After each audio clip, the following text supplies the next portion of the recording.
नमस्कार, आप देख रहे हैं उत्तर प्रदेश विशेष। मैं हूं आपके साथ सरिता तिवारी। करते हैं खबरों की शुरुआत। उत्तर प्रदेश की विधानसभा चुनाव 2022 को लेकर बेहद एक्टिव मोड में आ चुकी है भारतीय जनता पार्टी की चाल को गति प्रदान करने के लिए केंद्र सरकार में गृह और सहकारिता मंत्री अमित शाह एक दिन के दौरे पर लखनऊ पहुंचे। केंद्रीय गृह एवं सहकारिता मंत्री अमित शाह ने मेरा परिवार भाजपा परिवार सदस्यता अभियान का शुभारंभ किया।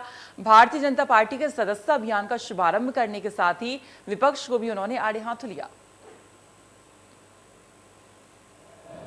इस प्रकार से काम किया है कि यहाँ पर कॉरिडोर भी आए हैं, हवाई अड्डे भी बने हैं, रक्षा कॉरिडोर भी आए, रक्षा के उत्पादन का हब भी बनने जा रहा है, नए हवाई अड्डे बने, नए एक्सप्रेसवे बने, पानी का स्वच्छता का अभियान चला गया, मेडिकल कॉलेजों, मेडिकल इंफ्रास्ट्रक्चर, ये सब ने काम। और मैं एक विशेष बात पर आपका ध्यान दिलाना, कोरोना में हम सबको देखा कि यूपी में क्या हुआ। गिनती कहने के तो एक प्रदेश है, पूरे यूरोप जितनी आबादी है यूपी, एक 22 करोड़ के प्रदेश में कोरोना को कैसे संभालें। मगर मैं आज कहने आया हूं मित्रों कि 22 करोड़ को प्रदेश में योगी जी ने जिस प्रकार से यहाँ पर कोरोना का प्रबंधन किया, ढेर सारे मौतों को रोकने का काम योगी आदित्यनाथ जी की सरकार ने किया। अगला जो लोकसभा का चुनाव जीतना है 24 में, उसकी नींव डालने का काम उत्तर प्रदेश का 22 का विधानसभा करने वाला है। तो मैं उत्तर प्रदेश की जनता को बताने आया हूं कि मोदी जी को फिर से एक बार 24 में प्रधानमंत्री बनाना है तो 22 में फिर एक बार योगी जी को मुख्यमंत्री बनाना है। और सबसे ज्यादा टेस्ट कहीं पर करे गए तो हमारे उत्तर प्रदेश में करे। सबसे ज्यादा वैक्सीन अगर कहीं पर दी गई है तो उत्तर प्रदेश में।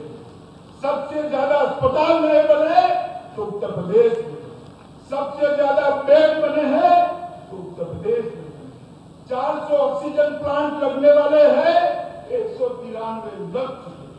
मित्रों, ये तभी हो सकता है जब आप अपने परिवार और जाति का छोड़कर आप पूरे प्रदेश की सोचो, तभी।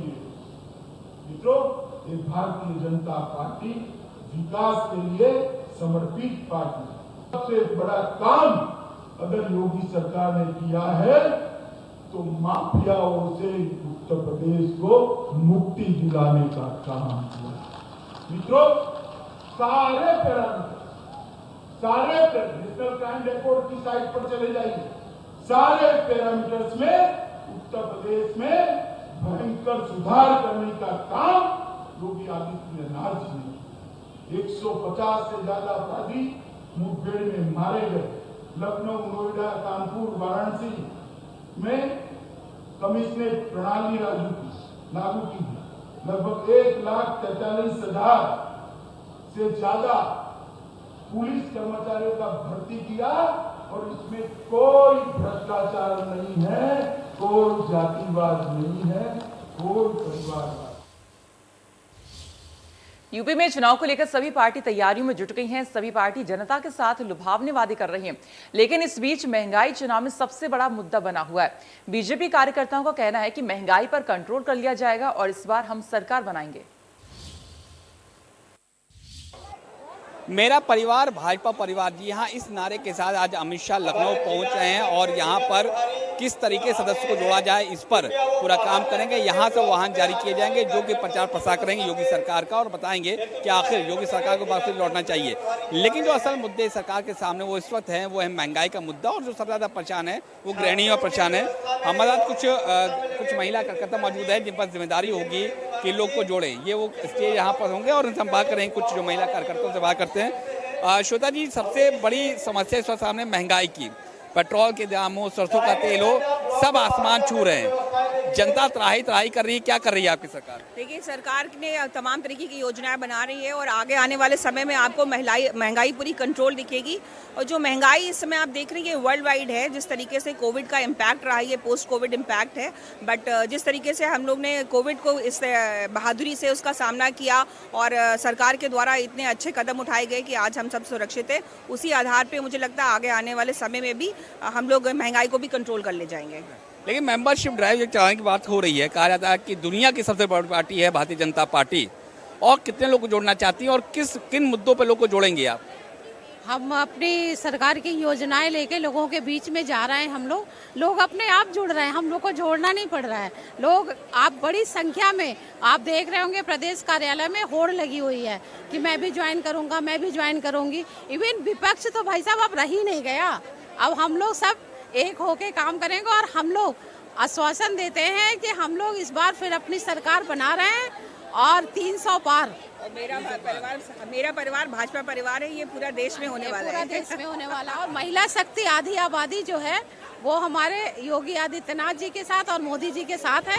और उन्होंने जो हम सभी महिलाओं को सम्मान दिया आज तक 70 सालों में कभी नहीं मिला है, तो इसके लिए हम आधी आबादी पूरे तन मन धन के साथ हम लोग मोदी जी के साथ हैं, भारतीय जनता पार्टी। प्रियंका गांधी ने कहा है लड़की हूँ लड़ सकती हूँ, ये नारा है प्रियंका गांधी का, किस तरीके से आप इसको देखती हैं? लड़की हूँ लड़ सकती हूँ, अभी तक तो उन्हें याद नहीं आ रहा था। अब याद आया है जब इलेक्शन का टाइम आया है। इतने साल इंदिरा गांधी प्रधानमंत्री रही तब उनको आरक्षण नहीं याद आया था, अब उनको आरक्षण देना याद आया है।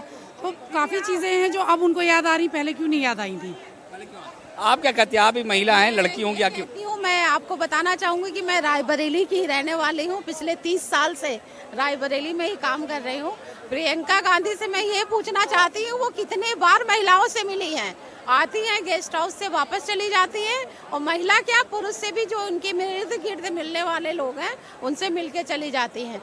आज तक कांग्रेस ने अपना राष्ट्रीय अध्यक्ष महिला उनको प्रियंका गांधी को क्यों नहीं बनाया? क्यों राहुल गांधी को ही बना के रखा है? अगर वो महिला हैं, वो लड़ सकती हैं, लड़की हैं, तो पहले अपने परिवार से लड़ के राष्ट्रीय अध्यक्षता ले, उसके बाद यहाँ आगे बात करेंगे। अध्यक्ष महिला उन्होंने अभी तक नहीं बनाया है। और हमारे यहाँ सोनिया गांधी शायद राष्ट्रीय अध्यक्ष रही हैं। नहीं, प्रदेश अध्यक्ष, जिला अध्यक्ष, लड़की के बदले 75 आबादी महिलाओं की मोदी योगी के साथ है।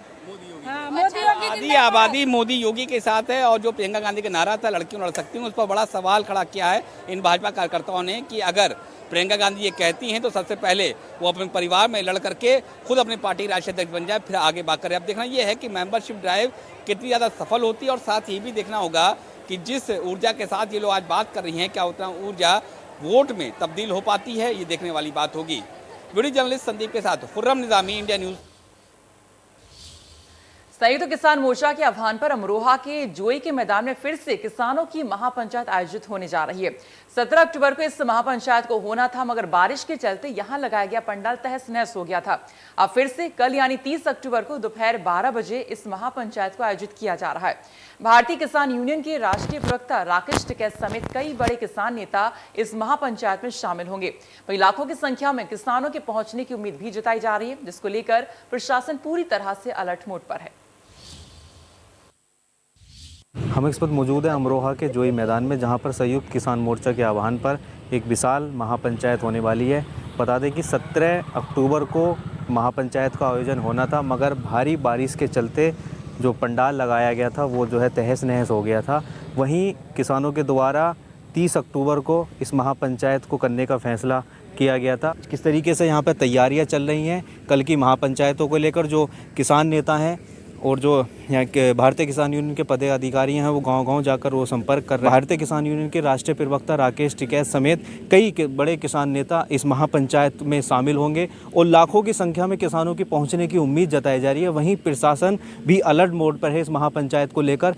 कल जो है दोपहर लगभग 12 बजे इस महापंचायत को होना है। जो कृषि कानून है उसको लेकर जिस तरीके से विरोध चल रहा है और आगामी 2022 का चुनाव भी है, तो कई सारे मुद्दे हैं, इसको लेकर यहाँ पर किसान अपनी बात रखेंगे और शामिल होंगे। कैमरा पर्सन कपिल चावला के साथ अरुण चाहल, इंडिया न्यूज़। अपना दल की राष्ट्रीय अध्यक्ष और केंद्रीय मंत्री अनुप्रिया पटेल की मां कृष्णा पटेल ने आज बनारस में एक प्रेस कॉन्फ्रेंस की। जिसमें अपनी संपत्ति के बाबत बात करते हुए उन्होंने कहा कि ये संपत्ति उनके पति सोनेलाल पटेल और उनके द्वारा अर्जित की गई है और वो जिसको चाहेंगी उससे देंगी और कोई भी उन पर दबाव नहीं बना सकता है। इंडिया न्यूज के संवाददाता पंकज चतुर्वेदी से खास बातचीत करते उन्होंने कहा कि उनके पति और अपना दल के संस्थापक यानी सोनेलाल पटेल की संदिग्ध मौत हुई है और इसीलिए हम सरकार से लगातार मांग कर रहे हैं कि इसकी सीबीआई जांच कराई जाए, लेकिन सरकार के कान पर जूं तक नहीं रेंग रही है।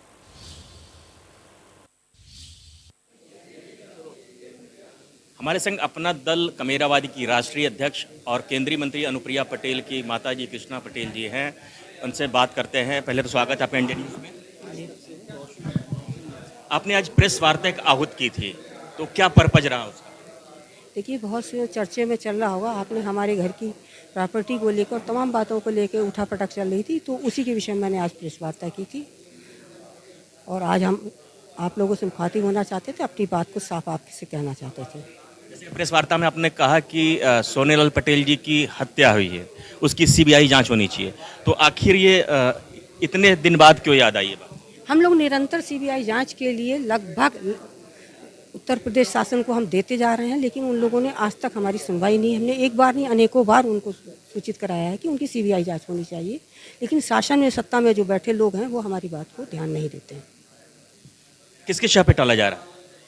हमें शक किसी पे नहीं है, लेकिन हम चाहते हैं कि डॉक्टर पटेल अच्छी से घर से निकले थे और लौट के उनके एक्सीडेंट हो गया है। वो जो एक्सीडेंट हुआ है वो हमें शक लगता है, क्योंकि वो एक्सीडेंट किन्नर से कराया गया था, इसलिए हम उसको चाहते हैं वो साफ पिक्चर आनी चाहिए। ये कहीं आरोप किसी अपने पे तो नहीं है आपका? हमें किसी पे नहीं है, जब तक जो जांच जो काम सीबीआई का है वो सीबीआई निकाले दे, हमें बताए किससे हुआ है।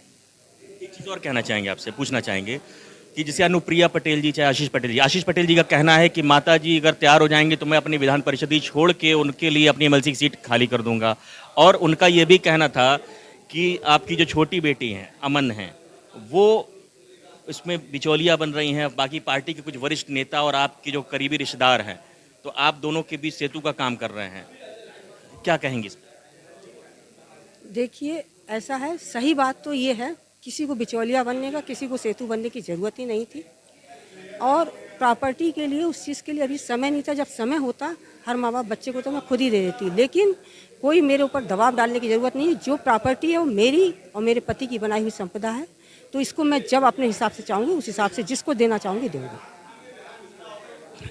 एक प्रश्न और करना चाहेंगे आपसे, जैसा कि 2007 में भी भाजपा के संग जब अनुप्रिया जी राजनीति में नहीं आई थी, सोनेलाल जी के संग गठबंधन हुआ था और आप कानपुर के एक विधानसभा क्षेत्र से आपने चुनाव लड़ा था, फिर 2014 में भी गठबंधन हुआ, तो अब ऐसी क्या बात आ गई कि भाजपा से बुराई उसमें आ गई, या अनुप्रिया जी की वजह से क्या? देखिए, तब पार्टी की मुखिया मैं नहीं थी 2007 में, तब पार्टी के मुखिया डॉक्टर सोनेलाल पटेल जी थे।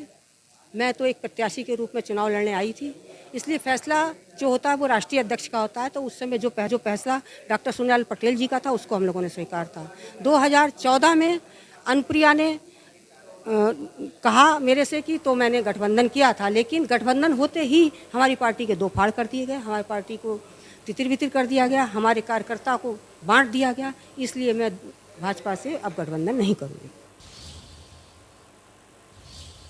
और यहाँ पर वक्त है छोटे से ब्रेक का, जब लौटेंगे आप देखते रहिए इंडिया न्यूज।